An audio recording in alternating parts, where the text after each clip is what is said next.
Assalamualaikum warahmatullahi teman berjuangku. Semoga kalian semua dalam keadaan sehat walafiat, dalam keadaan mendapatkan nikmat Islam, nikmat iman, nikmat sehat, dan serangkaian nikmat lainnya dari Allah Subhanahu wa taala dan semoga juga kita diberikan kemampuan untuk selalu bersyukur, selalu mensyukuri anugerah yang telah Allah berikan kepada kita selaku hambanya. Dan juga salat serta salam, jangan lupa ya selalu kita sebut-sebut, kita agungkan, kita aturkan kepada Nabi Muhammad SAW yang karenanya gitu ya, wahyu itu bisa sampai gitu, ya, mukjizat Al-Quran itu bisa sampai kepada kita selaku umatnya gitu. Dan ya tadi dengan atas wasilah Rasulullah SAW kita bisa kenal, kita bisa tahu Al-Quran dan kita juga bisa tahu syariat-syariatnya gitu. Nah, jadi Al-Quran itu kan ibarat kompas gitu ya dalam hidup kita. Jadi kita patut banyak berterima kasih kepada Rasulullah SAW ya dengan wasilahnya gitu.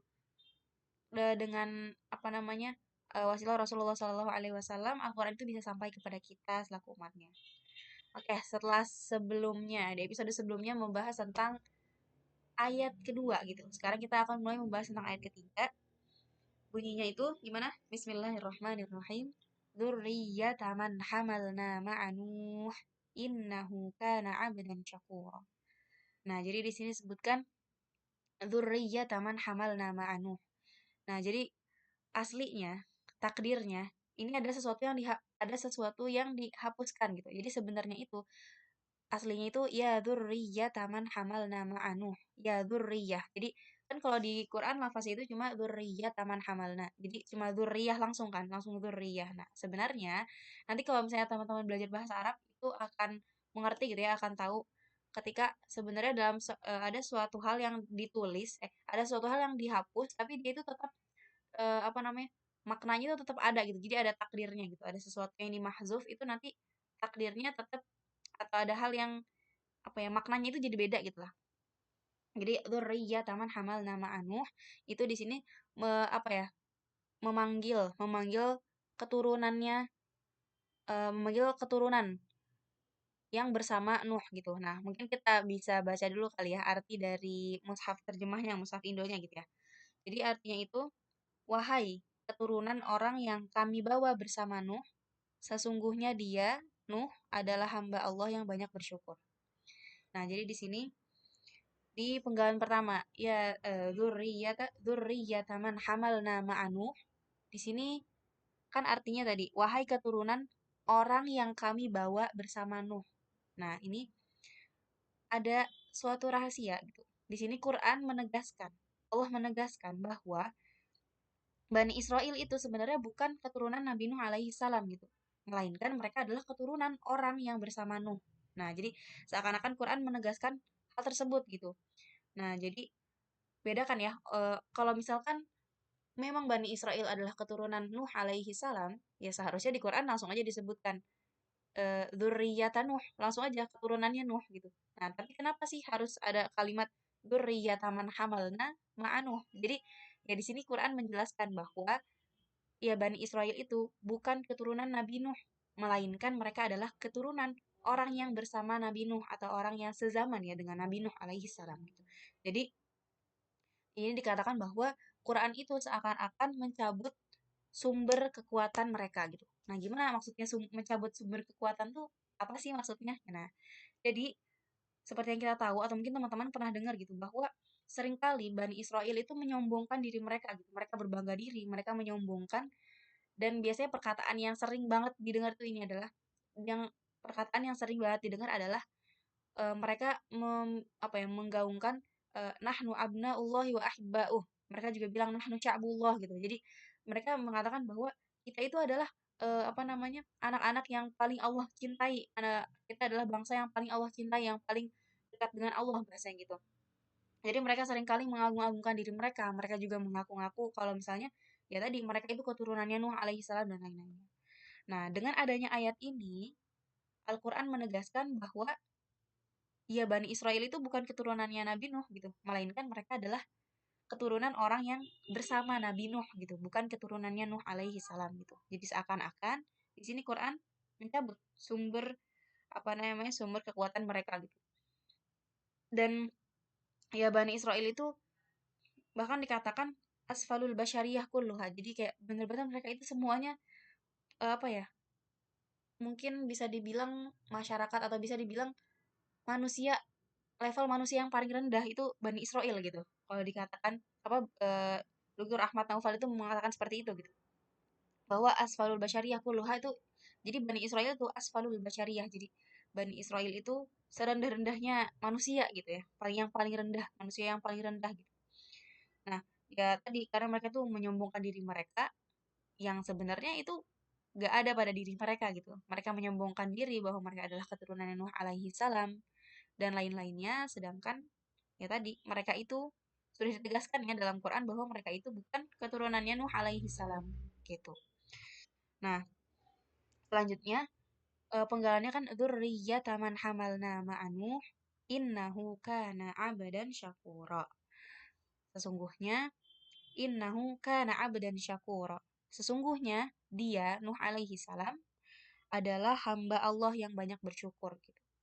Nah, jadi kan tadi disebutkan bahwa Bani Israel itu di penggalan ayat yang sebelumnya disebutkan bahwa Bani Israel itu kan bukan bagian dari keturunan Nuh alaihi salam. Nah, terus setelahnya di penggalan setelahnya disebutkan innahu kana abdan syakuro karena Nuh alaihi salam beserta keturunannya itu adalah orang-orang yang gemar bersyukur, orang-orang yang apa namanya? Hamba yang paling banyak bersyukur gitu, yang banyak bersyukur gitu. Sedangkan Bani Israel itu adalah bangsa yang kafuro gitu, bukan syakuro, tapi kafuro. Nah, jadi apa namanya? Dr. Ahmad itu bilang gini, eh, Bani Israel itu hum kafuro walaisa syakuro. Jadi Bani Israel itu adalah orang yang kafur, orang yang kufur gitu. Dan mereka bukanlah orang yang gemar bersyukur.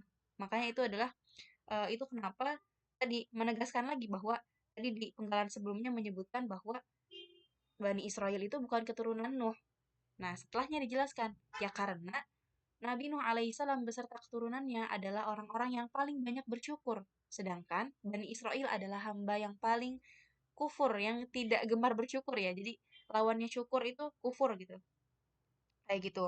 Nah, jadi kita juga apa ya, mungkin jadi refleksi atau jadi renungan juga buat kita bahwa jangan sampai kita jadi hamba atau kita jadi orang yang kufur akan nikmat Allah Subhanahu wa taala gitu. Nah, jadi mungkin apa ya, cerita sedikit kali ya. Jadi kemarin aku sempat ngejenguk teman aku yang qadarullah di Allah uji dengan sakit dalam satu apa ya di salah satu organnya gitu yang itu bisa bilang mungkin ya agak parah dan masya Allahnya aku belajar banyak dari teman aku ini gitu karena beliau benar-benar mengingatkan aku tentang tadi rasa syukur gitu mengingatkan kepada aku bahwa manusia itu ya seharusnya lebih banyak bersyukur dibanding kufurnya gitu. Nah, jadi teman aku ini apa ya, masya Allah aku dapat banyak hikmah dari temanku ini. Jadi kan temanku ini lagi diuji ya dengan sakitnya tadi. Nah, akhirnya di situ kita ngobrol-ngobrol dalam keadaan ya dia masih apa namanya pemulihan juga gitu. Kita ngobrol-ngobrol dan di situ temanku ini menyadarkan aku akan pentingnya rasa syukur dan ya seharusnya kita lebih banyak bersyukur gitu dibanding mengeluh. Jadi di sini temanku bilang kayak dia bilang bahwa ya apa namanya nikmat yang Allah ambil dari aku atau nikmat yang Allah uji dariku itu cuma ya di satu organ ini gitu. Sedangkan aku masih bisa melihat, tangan aku masih ada, kaki aku masih ada, aku masih bisa dirawat dengan baik, dapat makan yang cukup dan apa namanya segala hal itu ya apa ya semua itu berfungsi sebagaimana mestinya kecuali memang satu organ ini gitu. Nah, ya justru katanya kita harus lebih banyak bersyukur gitu ketika apa ya, kita mensyukuri nikmatnya justru yang Allah kasih nikmatnya itu lebih banyak gitu dibandingkan ujian atau dibandingkan sakit yang Allah kasih gitu.